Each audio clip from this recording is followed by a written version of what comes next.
अस्सलाम वालेकुम दोस्तों, मैं हूं इरफान। आप देख रहे हैं सिटीजन न्यूज़। दोस्तों राइट नो सबसे बड़ी खबर आपके साथ शेयर करना चाहता हूं। हिस्ट्री क्रिएट की है हिजबुल्लाह ने। 1973 के बाद से इसराइल के ऊपर किसी अरब मुल्क ने एयर स्ट्राइक नहीं की। हिजबुल्लाह ने एक नए हथियार के साथ इसराइल पर एक एयर स्ट्राइक कर दी है। इस नए हथियार की डिटेल कुछ आपके साथ शेयर करना चाहता हूं, और वो ये है दोस्तों कि ये एक किस्म का ड्रोन है, लेकिन ये रॉकेट लेकर जाने की सलाहियत रखता है। इसके ऊपर भी S5 रॉकेट ये लेकर गया। इसने इसराइली फौजियों की गैदरिंग के ऊपर एक रॉकेट फायर किया, एक रॉकेट जो है इसराइली एक व्हीकल उसके ऊपर फायर किया, उसके बाद कामयाबी के साथ अपने टारगेट को जाकर हिट किया। तो इसराइल इस चीज़ से बड़ा परेशान है। कल मैंने आपको बताया था कि इसराइल के ऊपर क़यामत टूटी है। इसराइल का एक बहुत बड़ा प्रोजेक्ट जो कि बेसिकली अमेरिका का प्रोजेक्ट है, जो कि $180 मिलियन का प्रोजेक्ट है। ये स्पाई बैलून एक रॉकेट एक सर्वेलेंस है। ये बेसिकली ड्रोन्स की नकलो हरकत को डिटेक्ट करता है कि ड्रोन्स कैसे मूव कर रहे हैं, कहाँ पर मूव कर रहे हैं। तो हिजबुल्लाह ने क्या किया, हिजबुल्लाह ने इसके कंट्रोल कमांड सेंटर को तबाह किया, और इसकी कास्ट जो है $180 मिलियन इसकी कास्ट थी। दोस्तों दूसरी तरफ आपको बता दें कि इस वक्त जो इसराइल के ऑफिशियल्स हैं, जो इसराइली मीडिया है, वो क्या कह रहा है, इसराइल के डिफेंस मिनिस्टर का क्या कहना है। दोस्तों इसराइल के साबिक डिफेंस मिनिस्टर का कहना है कि हमास टनल्स के अंदर से इसराइल की निस्बत, यानी हमास ज़्यादा बेहतर तरीके से जंग लड़ रहा है, ज़्यादा बेहतर तरीके से परफॉर्म कर रहा है, और इसराइल की जो गवर्नमेंट है उसकी कोई प्लानिंग नहीं है, उसकी बिल्कुल ज़ीरो प्लानिंग है, उसका कोई लाया अमल नहीं है, और ये जो लड़ाई है इसमें हमास वाज़े तौर पर जीत रहा है। कनेस्ट मेंबर का क्या कहना है। कनेस्ट मेंबर अमित लेवी, कनेस्ट कहते हैं इसराइल की पार्लियामेंट को, इसराइल की पार्लियामेंट मेंबर अमित लेवी, उसका कहना है कि हमास के 24 ब्रिगेड्स हैं। इन 24 के 24 ब्रिगेड में से एक भी ब्रिगेड इसराइल की फौज अब तक तबाह नहीं कर सकी। और वॉल स्ट्रीट जर्नल क्या कहता है, वॉल स्ट्रीट जर्नल कहता है कि हमास पहले के निस्बत ज़्यादा कामयाबी के साथ, ज़्यादा एग्रेशन के साथ हमले कर रही है। और दोस्तों आपको यहाँ पर एक वाकया बताना चाहूँगा। इसराइल की फ़ौज, इसराइल की जो मीडिया है वो कोट कर रहा है कि फ्रेंडली फायरिंग से 5 इसराइली फ़ौजी हलाक हो गए। फ्रेंडली फायरिंग कहते हैं कि गलती से अपने ही लोगों के ऊपर फायर कर दिया।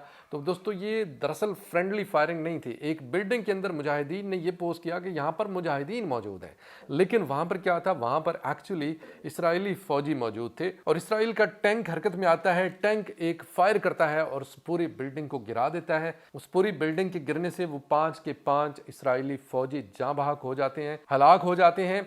लेकिन बात यहीं पर ख़त्म नहीं है दोस्तों। इसराइली मीडिया तो नहीं बताएगा, लेकिन कल के दिन में 36 इसराइली फौजी हलाक हुए हैं। इनमें से 13 अल-कुद्स ब्रिगेड ने हलाक किए हैं, और 23 जो इसराइली फौजी हैं उनको अल-कसाम ब्रिगेड ने हलाक किया है। तो दोस्तों इसराइल के लिए हर आने वाला दिन मुश्किल से मुश्किल तरीन होता जा रहा है। इसराइली मीडिया कहता है कि आज तो हम पर पाबंदी है, आज तो हम ये नहीं बता सकते, लेकिन मसला क्या होगा, मसला ये होगा कि कल जब हम इसका ऐलान करेंगे, इस नुकसान का ऐलान करेंगे, तो फिर पता चलेगा कि हमारे साथ क्या गुजरी।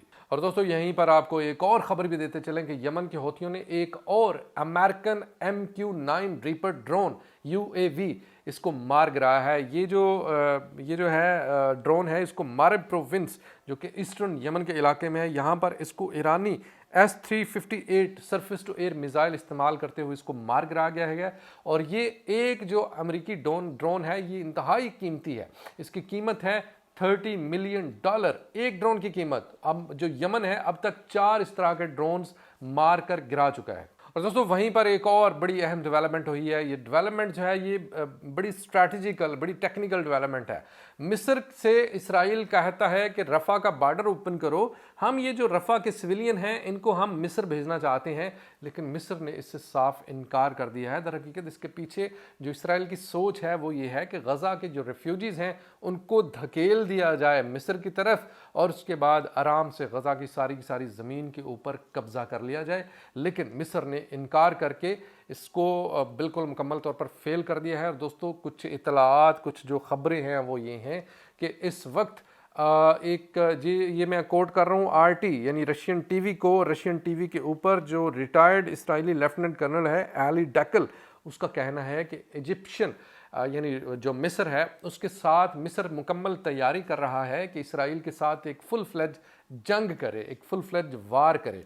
तो दोस्तों ये बड़ी ख़तरनाक मूवमेंट है, क्योंकि ऑलरेडी जो डेविड अकार्ड है, जो कि अमन मुआहिदा है इसराइल और मिस्र के बीच में, वो ख़त्म हो चुका है, वो टूट चुका है, क्योंकि इसराइल ने उसकी खिलाफ वर्जी कर ली है। लेकिन दोस्तों यहीं पर आपके साथ एक बड़ी अहम न्यूज़ और भी शेयर करूँगा कि ईरान के ऑफिशियल्स ये कह रहे हैं कि वो जो न्यूक्लियर टेक्नोलॉजी है वो अपने जो हमसाया ममालिक हैं, अरब ममालिक हैं, उनके साथ शेयर करेगा, जिसमें सऊदी अरब शामिल है, जिसमें तुर्की शामिल है। और ये सारा कुछ क्यों कर रहा है ईरान? ईरान का कहना है कि ये सारा कुछ ईरान इसलिए कर रहा है ताकि जो मिडल ईस्ट में ताकत का तवाज़न है वो बरकरार हो, इसराइल की जारहियत ख़त्म हो, इसराइल तमाम ममालिक के ऊपर ये जो डराना है उसको बंद करे और अपने घोड़े को, बेलगाम घोड़े को काबू में करे। और दोस्तों एक और बहुत बड़ी खबर, इसका जितना एनालिसिस किया जाए कम है। अर्दगान ने एक तैयब अर्दगान, तुर्की का जो सदर है रजब तैयब अर्दगान, उसने एक खुफिया मीटिंग की है और उस खुफिया मीटिंग में एक एमरजेंसी मीटिंग है बेसिकली। ये उसको डर है, ये मीटिंग इसलिए कॉल की गई है कि उसको डर है कि उसके खिलाफ कू ना कर दिया जाए, उसको ज़बरदस्ती सदारत से हटा ना दिया जाए। लेकिन दोस्तों आपको याद होगा कू करने का ड्रामा रजब तैयब अर्दगान इससे पहले भी एक दफ़ा कर चुका है और उसके बाद वो पॉपुलैरिटी की इंतहाई हदें जो है उसको छूने लग गया था। अब भी मुझे लगता है कि वो इसी तरह से एक और ड्रामा करने जा रहा है, कू का ड्रामा करने जा रहा है, जिसमें जो लोग हैं वो टैंकों के नीचे आपको लेटते हुए नजर आएंगे। ये सारा कुछ बेसिकली ड्रामा था, इसमें जो कोई भी हकीकत नहीं थी। और अब रजब तैयब अर्दगान, क्योंकि उसे पता चल गया है उसकी जो मकबूलियत है वो तेज़ी से ख़त्म हो रही है, बिकॉज क्योंकि उसने इसराइल की साइड ली, इसराइल का उसने मुकम्मल तौर पर साथ दिया।